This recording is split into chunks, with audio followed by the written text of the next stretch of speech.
확보할 거냐. 이게 곰팡이균이라든지 이런 진균과 같은 것들을 막을 수 있는 방법이고, 또 아까 말씀드렸듯이 포장을 깔끔하게 처리하는 것, 깔끔하게 치워주는 것, 이런 것도 굉장히 중요한 방법입니다.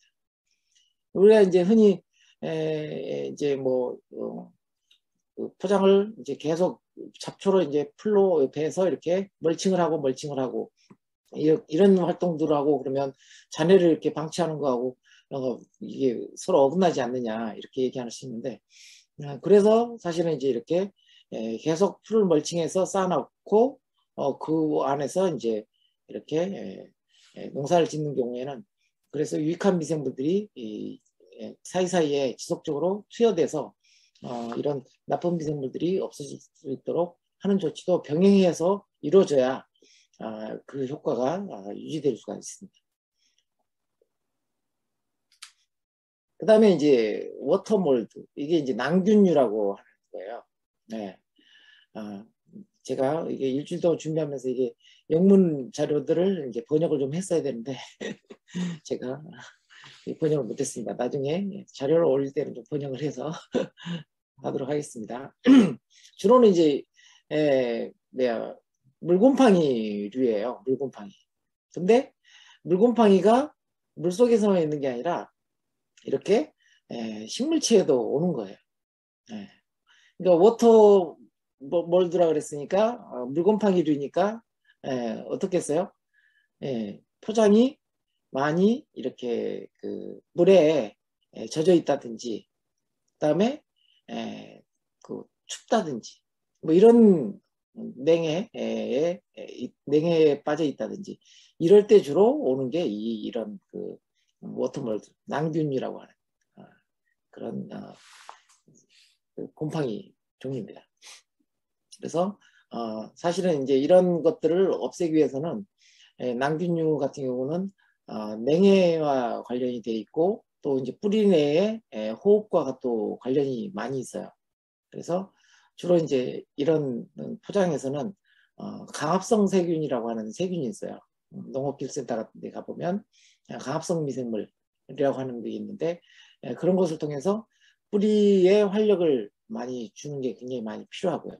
그리고 뿌리거름이라고 할 수 있는 칼륨 거름이라든지 이런 것을 충분히 할 필요가 있습니다. 그리고 아울러서 이제 이런 낭균류들은 되게 이제 뿌리에 이제 산소를 저해하는 그런 역할들을 하기 때문에 이런 낭균류를 소독하면서 또 뿌리에 산소를 공급하는 의미로 뿌리에다가 과산화수소를 한 10배에서 한 100배 정도로 희석해서 뿌려주면 이런 낭균류 이런 것들의 피해를 어느 정도 감당할 수가 있습니다. 막을 수가 있습니다. 여기서 보면 이제 우리 그 다양성의 감소로 큰 피해를 일으켰다라고 했을 때 예를 들었던 감자병이에요. 아일랜드 감자병이죠, 그죠? 이게 이제 냉해로 인해서 이렇게 낭균이 침범해서 그렇게 3년 동안 아일랜드 국민들을 굶겨서 죽거나 아니면 미국으로 이민 가게 만든, 그게 바로 이 물곰팡이류입니다.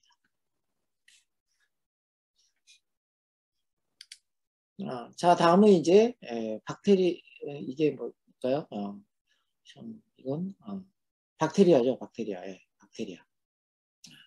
박테리아가 보면 이제 이렇게 식물세포에 점점점점 이렇게 하기도 하고, 그 다음에 이건 이제 포도나무인데 포도나무에 혹을 만들어내기도 해요. 그 다음에 이제 복숭아라든지 이런 열매 과일에 안에 들어가서 공동과를 만들고, 공동과를 중심으로 이렇게 신부가 썩어 들어가는 이런 것들을 처리합니다. 그래서 이제 박테리아들은 대개 이렇게 식물세포 안에 침투해서 이 안에서 번식을 해요. 그리고 얘네들은 주로 이제 자연적으로 다른 식물에 있는 유전자를 여기에다가 이식시키는 역할도 합니다. 그러니까 사실은 이제 여기에서 아이디어를 짜서 GMO가 만들어진 거예요. 그러니까 자연 상태에서도 이 박테리아들이 다른 다른 그 복숭아 나무를 빨아먹고 와가지고 전혀 다른 종인 또 다른 복숭아에 침을 꽂고 또 먹어요. 먹이 활동을 해요. 그러면서 그 이전에 복숭아에 있던 그 DNA를 이쪽 DNA에다가 옮기는 거예요. 네. 그래서 그 DNA가 없어지는 게 아니라 접합을 하게 되죠. 그래서 결국 새로운 형질의 복숭아가 만들어지는 그런 것들을 이제 발견한 거죠, 과학자들이. 그래서 얘네들을 이용해서 그러면 새로운 품종을 만들 때 쓸 수 있겠구나 해서 만들어진 게 GMO 작물입니다. 그래서 이제 이런 박테리아들은 되게 박테리아 스스로 이렇게 잠복해 있다가 옮기기도 해요. 토양 내에 잠복하고 있다가 박테리아는 사실은 숙주가 없으면 이건 생물도 아니고 무생물도 아닌 이상한 존재예요. 박테리아는. 숙주를 만나야만 생명활동을 시작하거든요.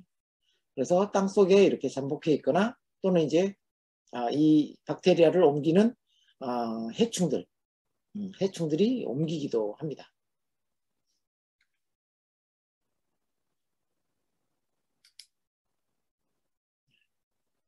그 다음에 나온 게 이제 바이러스입니다. 아까 바이러스하고 박테리아하고 사실은 생활하니 거의 비슷해요. 이것도 이제 바이러스가 꼭 여기 위에 있는 이게 이제 바이러스인데 꼭 우주선 모양으로 생겼죠. 달 착륙선 비슷하게 생겼어요. 얘네들도 마찬가지로 무생물 형태로 있다가 나중에 숙주를 만나면 이렇게 생명 활동을 시작해서 DNA를 옮기고 DNA를 호스트의 숙주의 DNA를 자기가 가져온 DNA로 해서 번식을 늘려나갑니다. 그러니까 이게 자체적으로 얘네들은 증식을 못하기 때문에 숙주를 만나야만 증식을 해서 나중에 이렇게 빠져나오는 이런 형태로 활동을 합니다. 그래서 이런 바이러스들도 보시면 이렇게 새라든지 해충이라든지 모기, 그 다음에 모기하고 또 진딧물, 그리고 선충, 뭐 이런 주둥이를 가지고 세포 안에 들이미는 애들을 통해서 감염이 이루어집니다. 그러니까 우리가 진딧물이 있으면 진딧물이 즙을 빨아먹어서 먹는 양은 많지 않아요, 사실. 근데 진딧물로 오는 실질적인 피해는 이 진딧물이 옮기는 바이러스 때문에 오는 거예요. 그래서 진딧물이 오면 이제 그런 것을 방지하는 게 굉장히 중요한 이유입니다. 그 다음에 이제 여기서 보면 이게 이제 선충입니다. 선충. 선충이에요. 선충들은 보시면 이제 땅속에 살고 있는 곤충이라든지 또는 땅속에 있는 죽은 식물 뿌리 뭐 이런 데다가 알을 까는. 그래서 날이 어느 정도 따뜻해지면 얘네들이 그 몸 안에서 곤충의 몸 안에서 그리고 식물체의 죽은 조직 안에서 증식을 해서 빠져나옵니다. 그래서 나중에 이제 아까 봤듯이 식물세포 안에 주둥이를 꽂고 즙을 빨아먹이고 또 바이러스를 옮기는 그런 일들을 해요. 선충의 피해가 오는 이제 뿌리의 모습이에요. 우리가 흔히 이제 선충을 막기 위해서 심는 이제 꽃작물들 있죠. 그게 이제 우리가 이게 무슨 꽃이죠? 금자나, 그죠? 금송화라고 하죠. 금송화꽃, 그 다음에 유채꽃 이런 것들을 심으면 이런 선충의 피해를 막을 수가 있습니다. 이 선충들은 이런 이 유채꽃이나 그다음에 이 금송화꽃을 굉장히 싫어해요. 향기를. 그래서 하는 거고요. 여기에 보시면 이제 포장 안에 투명한 비닐을 켜켜이 깔고 햇빛에다가 노출시켜서 토양 소독을 하는 모습도 볼 수가 있습니다. 이게 이제 선충을 박멸하기 위한 조치예요. 제가 이제 광명에서 그 시설 농가하는 분들이 토양 소독하는 걸 한번 본 적이 있는데 그분들은 이제 그 포장 안에 미강을 두툼하게 깔더라고요. 그 다음에 거기다가 효모균을 미생물이죠. 미생물을 듬뿍 뿌려서 이 미강이 발효되는 발효열로 이 토양을 소독하는 것도 본 적이 있습니다. 그것도 이제 굉장히 좋은 방법이죠. 그래서 보통 이제 시설 농가들은 한여름에는 되게 휴경을 하거든요.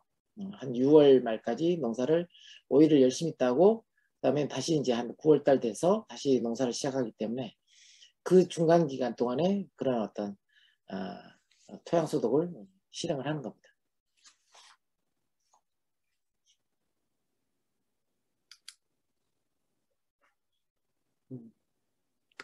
그 다음에 이제 이건 이제 그 또 다른 이제 바이러스의 부분인데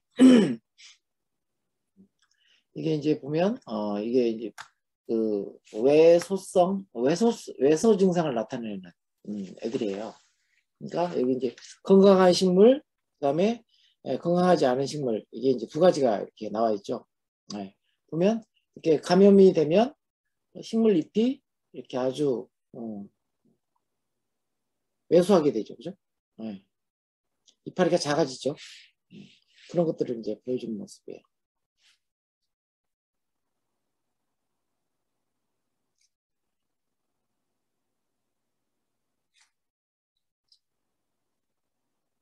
이게 이제 세균들이 일으키는 증상입니다. 그래서 이 세균들도 보면 곤충의 몸 속에서 이제 증식해서 계속 식물체 안에 그 세균을 투여해서 이런 이제 증상을 일으키는 겁니다. 그래서 병해충은 병해충 자체로 옮기는 애들도 있지만 이렇게 대개 중간 기주 곤충이 있어요. 그걸 매개하는 곤충들이 문제를 일으키는 겁니다. 그 다음에 이제 기생식물이에요. 기생식물. 보면 여기는 이제 미국 실새삼이 있죠. 그죠? 예, 새삼이라든지. 그 다음에 이거는 이제 참나무 종류의 기생하는 겨우살이 이런 애들이죠. 이런 애들을 보면 이제 되게 씨앗을 뿌리 상태로 이렇게 씨앗을 되게 식물체 자기 숙주세포 숙주의 나무 틈사기에다가 이게 알을 박아놔요. 그래서 이후에 후세대들이 지속적으로 이렇게 번식해서 숙주의 양분을 다 빼앗아 가죠. 이게 이제 기생식물들이 하는 일들입니다. 자, 다시 이제 한번 사이즈를 한번 볼게요. 네. 자, 이제 이 사이즈가 좀 명확하게 좀 다가오나요? 이 사이즈를 이해하면 되게 이제 우리가 병해충의 모양들을 우리가 이제 추산할 수가 있어요. 단순하게 나타나는 모습들은 그 피해의 증상일 뿐인 거고 사실은 병원체를 발견하기는 쉽지 않다. 그리고 병원체들은 항상 중간 기주 식물들이 있다. 중간 기주 식물이 있고 또 중간에서 기주하는 매개하는 곤충이 있다. 이런 것을 명심하시면 됩니다. 자, 그러면 이제 이 병해충들을 어떻게 퇴치를 해야 되는지 이런 부분들에 대해서 한번 말씀드려 보겠습니다.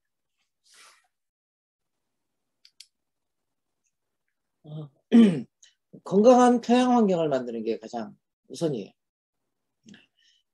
병해충과 관련해서는 대개가 이제 재배적인 방법, 그 다음에 물리적인 방법, 화학적 방법, 뭐 이런 게 있는데 건강한 토양 환경을 만드는 것은 대개 이제 그 재배적인 방법이라고 할 수 있어요. 그래서 이제 토양 관리에서 답전유난이라든지, 그러니까 한 해는 논으로 쓰고 한 해는 닷으로 쓰는 거예요. 답전유난이라는 말. 그래서 이렇게 이제 물을 가두면 토양 내 이제 선충이라든지 이런 것들은 제거할 수가 있죠. 그리고 이렇게 다시 밭으로 만들면 그런 어떤 생물들이 다 죽은 상태에서 밭을 이제 일부 수가 있고 이런 식으로 이제 답전윤환을 하는 방법도 있고요. 그다음에 이제 객토를 하는 방법입니다. 새로운 흙을 받는 거죠. 이미 오염된 흙들은 밑에 깔리고 새로운 흙을 한 30cm 정도 이렇게 받아서 다시 이제 농사를 짓는 방법. 그리고 무경과 부분경은 심경 뭐 이런 게 있어요. 그러니까 우리가 첫 시간에서 배웠듯이 토양이라고 하는 것들은 토양이 만들어지는 과정을 우리가 설명을 했었죠, 그죠? 토양은 철저하게 생명활동을 통해서 만들어진 자원이에요. 그죠? 예. 뿌리에서 산을 분비해서 풍화시키고, 그죠? 예. 그 다음에 물을 순환시켜서 풍화시키고, 그죠? 예. 이런 풍화작용의 결과로 토양이 만들어졌기 때문에 철저하게 생명활동을 통해서 만들어진 게 토양이라고 하는 자원입니다. 근데 이런 토양은 그래서 이제 형성되는 과정에서 다양한 미생물들, 곤충들, 동물들, 토양 내 소동물들이 같이 연대해서 만들어낸 작품이에요. 근데 이제 이걸 굉장히 이제 우리가 교훈을 통해서 굉장히 그 안의 질서를 훼손시키는 경우를 많이 보는 거죠. 이렇게 훼손시키다 보면 자연스럽게 그 질서가 무너진 틈바구니를 해로운 애들이 침투하게 됩니다. 그래서 우리나라는 땅도 좁은 데다가 다들 전면 개공을 하죠. 근데 외국 같은 경우는 전면 개공이 금지되어 있어요. 부분 개공까지 허용을 합니다. 그거는 이제 환경적인 피해, 그다음에 농작물에 있어서의 토양의 힘이 떨어지는 것도 한 이유예요. 이렇게 무분별하게 경운을 많이 하게 되면 토양 내에 이 그 다양한 미네랄들이 고갈이 되는 증상이 나타나요. 이게 고갈되는 이유는 표토층을 중심으로 해서 주로 수탈적인 농업을 하기 때문이에요. 근데 토양 안에는 다양한 소동물, 미세 이런 그 균사 조직들이 있어서 깊은 곳에 있는 미네랄들을 끊임없이 표토 부분으로 끌어올리는 역할들을 하고 있거든요. 근데 그런 것들을 이제 교란시키게 되면 이제 문제를 일으키는 거죠. 그래서 옛날에는 뭐 시금치 한 단을 먹으면 사람에게 필요한 비타민 C라든지 철분 이것을 충분히 섭취할 수 있었는데 지금 한 박스를 먹어도 그것을 충분히 먹을 수 없다는 얘기가 나오는 것도 그 이유예요.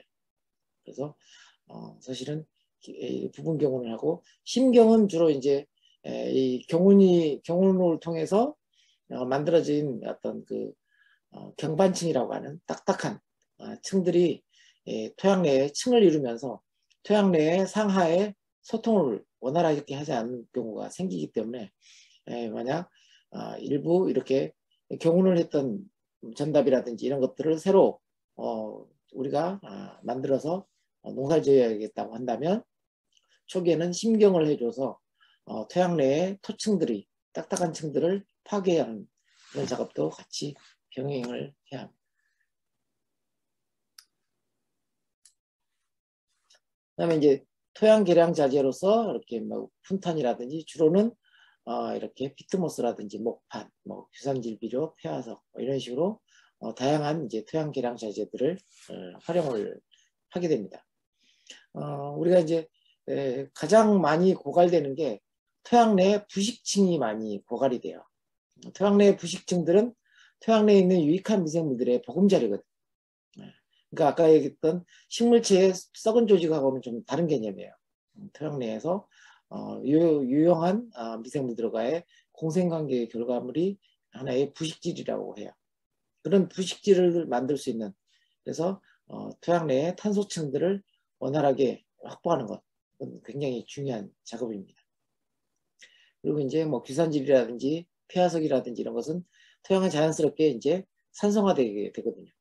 토양이 산성화되면 산성화된 토양에서 서식하는 그런 해충들이 굉장히 많이 서식을 하게 됩니다. 산성토양이면 되게 해충들이 그런 산성토양들을 좋아해요. 그래서 산성토양을 막기 위한 석회석이라든지 고토비료라든지 이런 것들로 토양을 개량할 필요가 있습니다. 뭐 우리가 이제 이런 걸 구하기 힘들면 하는 게 이제 주로 이제 재거름이라든지 뭐 이런 것들을 많이 활용하기도 하죠. 그다음에 이제 양분 관리를 위해서 녹비, 퇴비, 유기질 비료, 액비, 미생물 비료, 광물질 양분 뭐 이런 것들이 원활하게 이제 들어있는 양분 관리가 되어야 됩니다. 주로 이제 우리가 그 지속 가능한 이제 농업 그리고 이제 무경운 농법 뭐 이렇게 하게 되면 이런 걸음들을 주기가 이제 쉽지 않죠 사실은. 근데 사실은 이제 이렇게 쌓아 나가면서 어떤 자원들이 필요한지 이런 것들을 이런 자료를 통해서 잘 비교해서 이렇게 쌓아 나갈 필요가 있어요. 이것은 그러니까 쌓을 때 잡초만 쌓는 게 아니라 굴 껍질이라든지 계란 껍질이라든지 뭐 이런 것들 들어가도 상관없는 거죠. 예.